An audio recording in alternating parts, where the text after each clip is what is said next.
Baik kami dari kelompok 4 yang beranggotakan Giovanni Divanda, Yolenta Suluriani, dan saya sendiri Laurencia Vilcanova Ferini akan membahas mengenai penyusunan tinjauan pustaka, di mana poin yang pertama adalah topik penelitian. Topik penelitian ilmiah sejatinya memiliki banyak sumber inspirasi, termasuk pengamatan fenomena alam, fenomena sosial, atau reaksi orang dalam situasi kehidupannya masing-masing. Dalam menentukan topik, seseorang peneliti setidaknya harus memastikan bahwa topik yang dia pilih adalah topik yang menarik dan berbeda dari penelitian-penelitian yang telah ada sebelumnya. Di sisi lain, untuk bahasa topik penelitian harus sederhana. Maksudnya, topik penelitian itu harus menggunakan istilah teknis yang hanya diperlukan oleh orang-orang dan juga menggunakan bahasa yang dapat dimengerti oleh orang-orang sehingga mudah dipahami dan mudah dimengerti.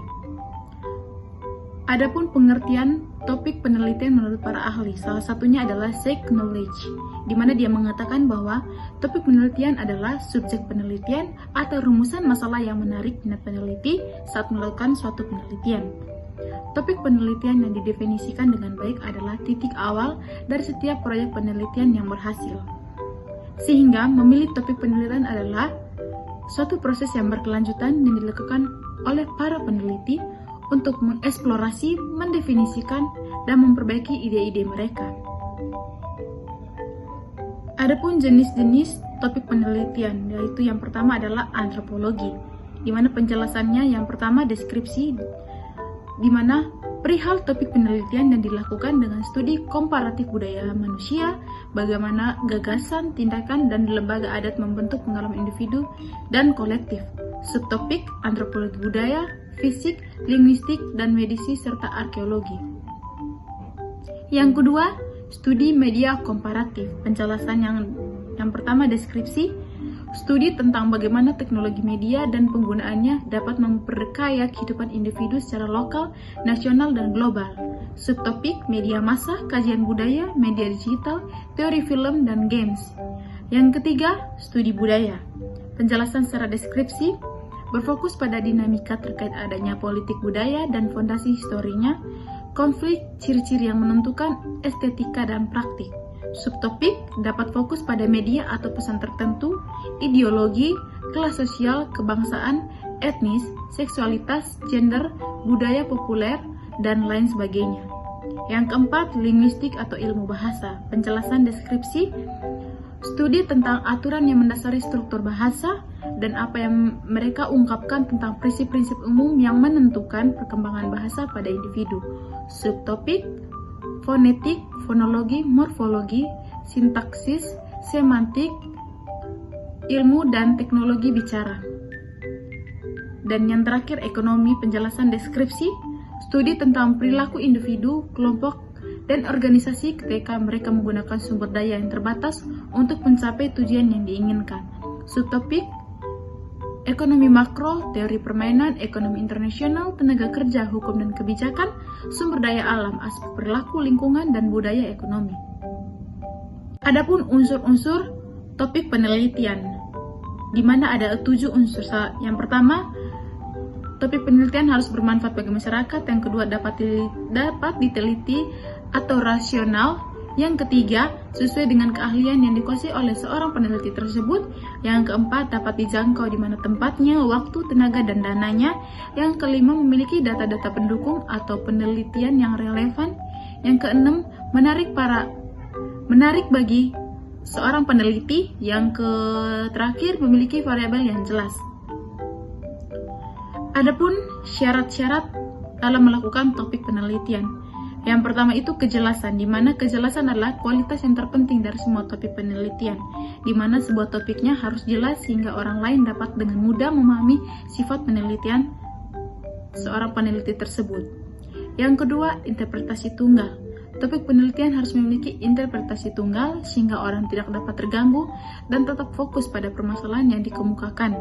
Yang ketiga, tidak membingungkan, di mana pembuatan topik penelitian harus bebas dari ambigu apapun, di mana kejelasan juga berarti bahwa topik penelitian harus diarahkan dan harus mengatur seluruh metodologi penelitian dan tidak membingungkan para pembaca. Yang keempat, tidak usang, di mana topik yang sudah usang tidak akan bermanfaat bagi siapapun yang topiknya sekarang penting. Disinilah seorang peneliti juga harus menilai seberapa banyak topik itu akan memberi manfaat bagi bidang di mana mereka melakukan sebuah penelitian tersebut. Adapun cara-cara untuk menuliskan topik penelitian. Yang pertama itu brainstorming idea. Misalnya itu yang pertama, Anda harus memiliki pendapat yang kuat tentang kontroversi sosial atau politik saat ini. Yang kedua, Anda harus membaca atau melihat berita baru-baru ini yang telah menarik minat Anda atau membuat Anda tertarik pada hal tersebut.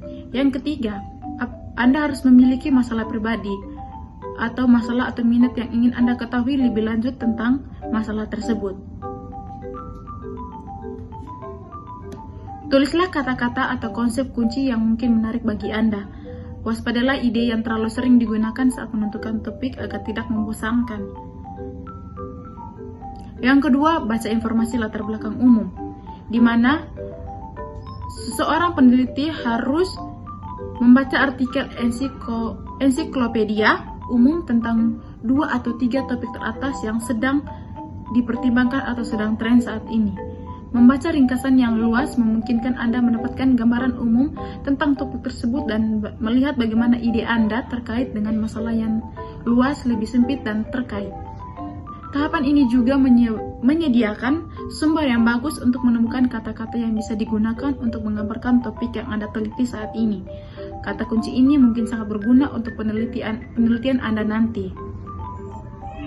Gunakan indeks berkala untuk memindai majalah, jurnal, atau artikel koran terkini tentang topik Anda.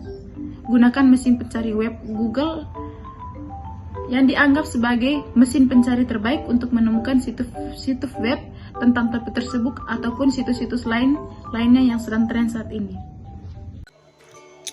Baik, yang berikut cara yang ketiga dalam menulis penelitian. Cara yang ketiga ini yaitu dimana kita harus fokus pada topik kita.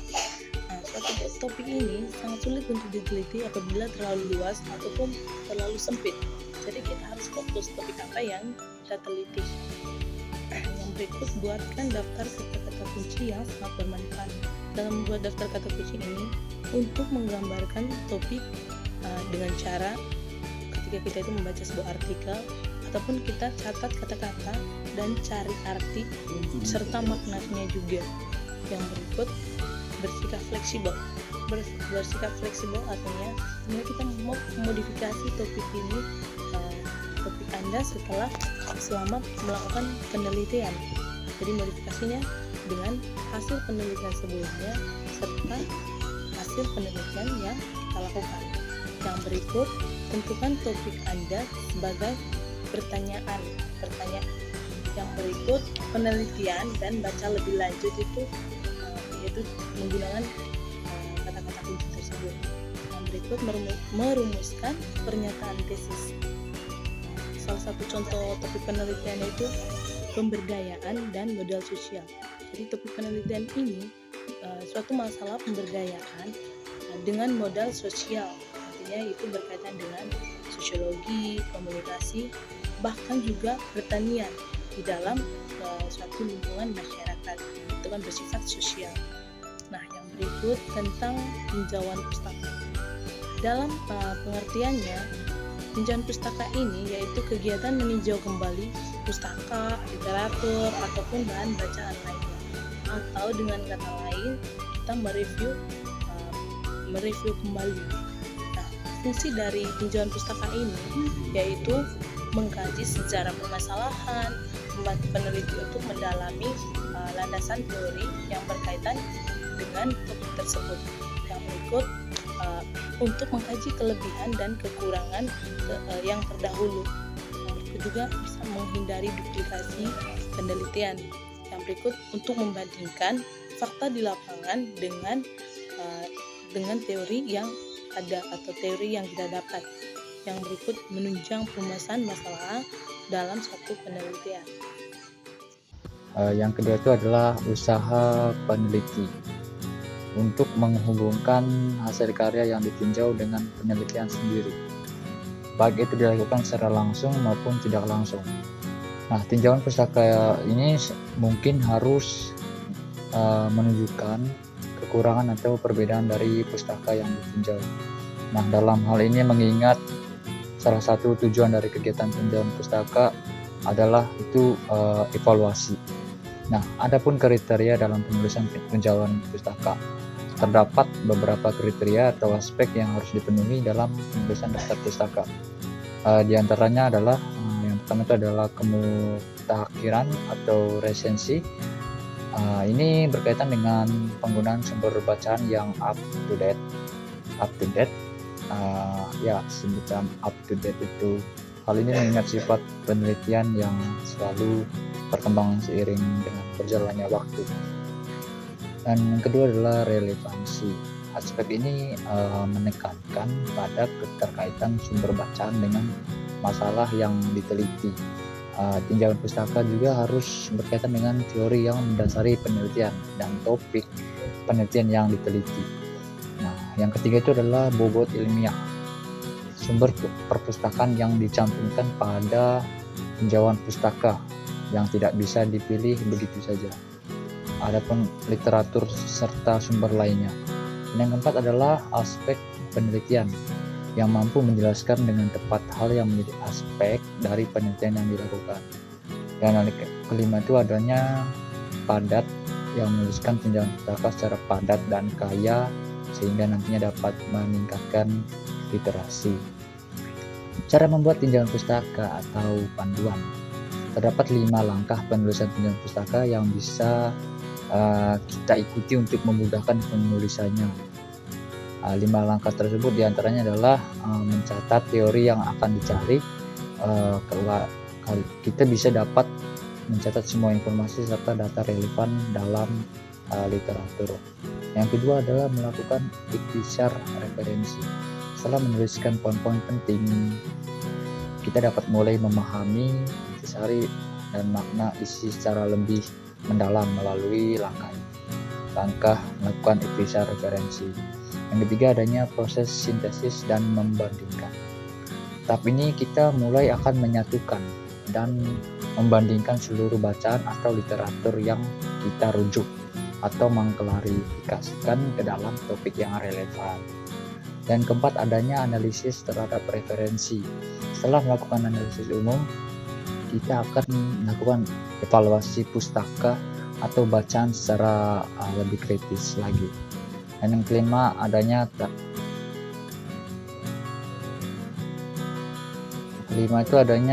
kita bisa menjelaskan gap atau celah yang ada di antara penelitian sebelumnya dengan penelitian yang kita buat. Oleh karena itu tahap ini juga untuk dapat menggunakan argumentasi serta bukti-bukti pendukung yang kuat.